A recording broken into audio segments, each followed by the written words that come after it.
Hot! He turned and saw Nicola nestled in next to him. The first row, she said.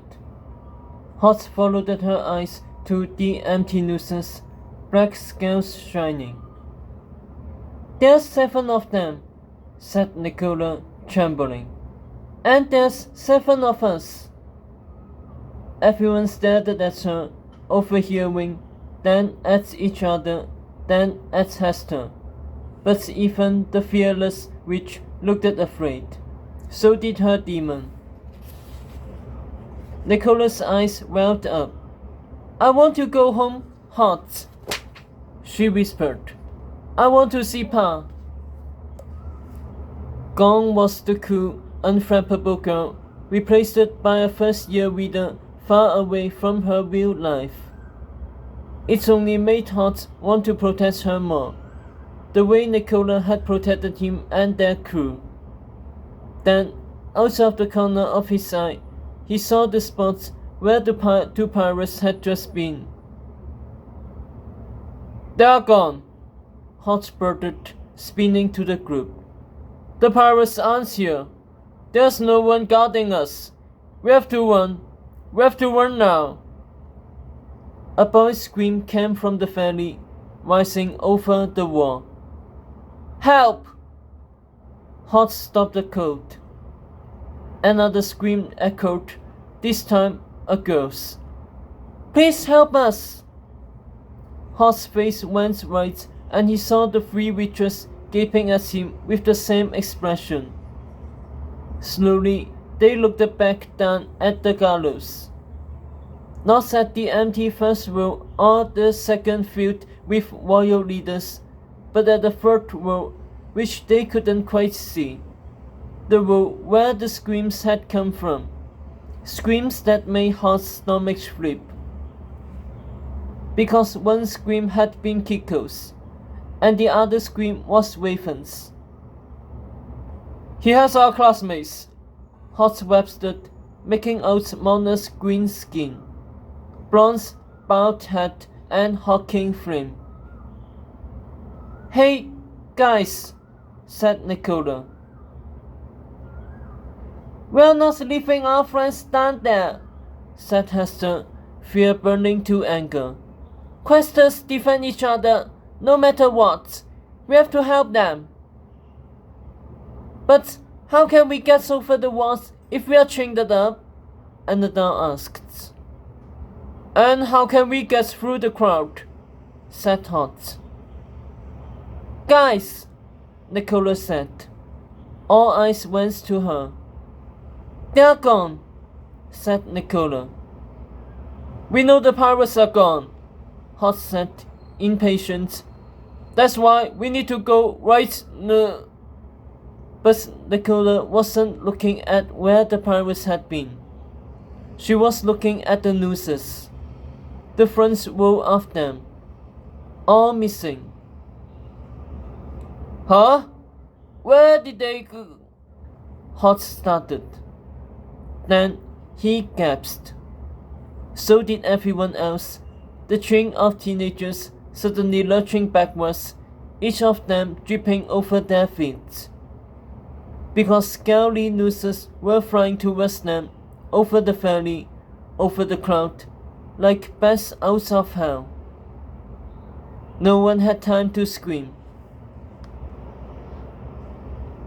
The eels lashed around their necks like fishes and whipped the crew into the air, bodies still chained in a line.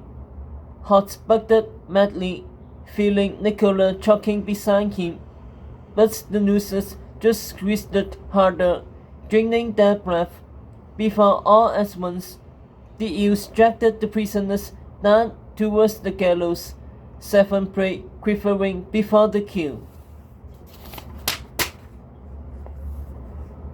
Sophie, the lion and the snake. Sophie awoke to the smell of roses.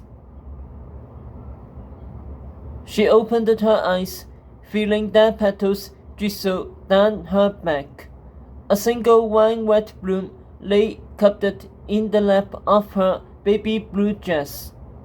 Her body was moving, magically coasting past bushes and flower beds as if pushed by a strong wind. White leaves and flowers fluttered from trees overhead like an enchanted snow.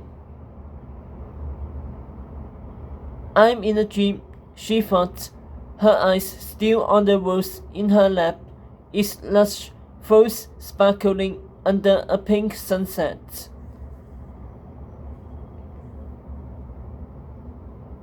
Not only because she was magically gliding through a garden under someone else's power, but because the rose matched the one Tedros had thrown into the crowd on the first day of school, hunting for the girl who would be his princess.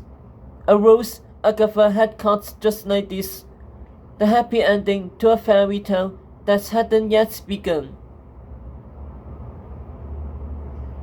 But now the rose was in Sophie's lap, which means it just be a dream from this world was a means for her.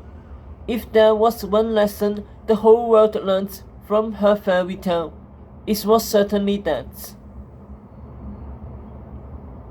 Unless it isn't Tedros' rose at all, Sophie thought. Unless someone else threw it and I caught it, just like Agatha caught her princess. Which means this is a new fairy tale, and this time I won't end up alone. There's someone else in this story, someone just for me.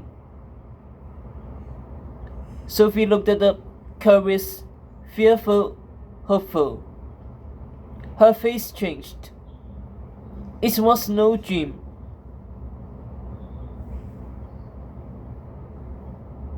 Agatha glided beside her, bound, blindfolded, and gagged by the snake's slimy, scowly screams. Not only that, but the entire back of her best friend's body was covered in screams like a coat of armor, from the dome of her hair down to her calves, down to the soles of her shoes, not a shred of clothes or skin left bare. With high-pitched gurgles, like a chorus of helium-voiced words, the screams pushed Agatha along, twitching and waggling, as she writhed blindly under her bangs.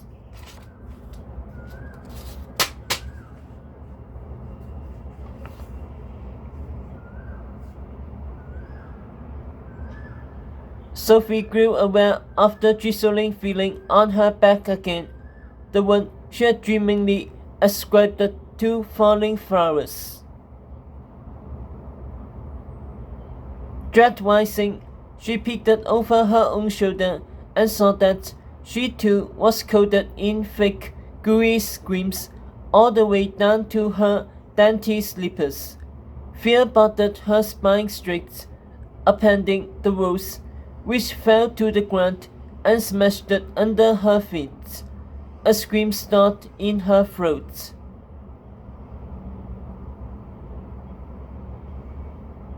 "Aggie!"